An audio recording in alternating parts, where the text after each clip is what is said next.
చేసినట్లు ఉగ్రవాదులు పెంచి పోషించడం కాకుండా వాళ్ళ ద్వారానే వీళ్ళు లబ్ధి పొందుతున్నారు ఇంటర్నేషనల్ గా. వాళ్ళ అగ్నిస్టేట్ల ఫండ్ను వాళ్ళని తయారు చేసి మళ్ళీ భారతదేశం గురికొలకు పంపడం, అలాంటి భాగంలో ఈ మొన్న జరిగినటువంటి తప్ప సంఘటన. దీంట్లో ఎంత దారుణంగా బిహేవ్ చేసినట్టే ఆ టెర్రరిస్ట్ 5 మంది ఉన్నారు, 30 మంది వరకు చనిపోయిన ఇప్పటికి దాదాపు.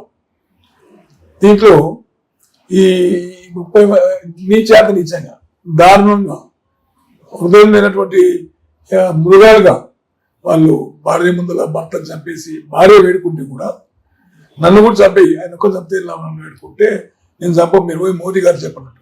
మోడీ ఏంటి టెర్రరిస్ట్ నా కూడా లేదు, పనికి మన గుళ్ళు అంత ఏముంటుంది, ఏమవుతుంది. వాట్ ఈస్ మోడీ అనేది వరల్డ్ తెలుసు ఇప్పుడు. What is Modi, what is India అనేది వరల్డ్ మొత్తం పబ్లిసిటీ అయిపోయింది. India role very clear in the world. వాళ్ళకి చదువురాన్ని ఒకరు చదువు రాదు, ఏం రాదు, ఆ మెంటల్ గాలను తయారు చేసి ఒకరికి ఇచ్చి పాకిస్తాన్ చేస్తుందంట. పాకిస్తాన్ పరిహార రకరకాల ఇది మొన్న ఒకటే కాదు, 2002 కూడా జరిగింది ఇలాంటి సంఘటన జరిగింది, పుల్వామా సంఘటన జరిగింది, రకరకాల సంఘటనలు జరుగుతూనే వస్తున్నాయి.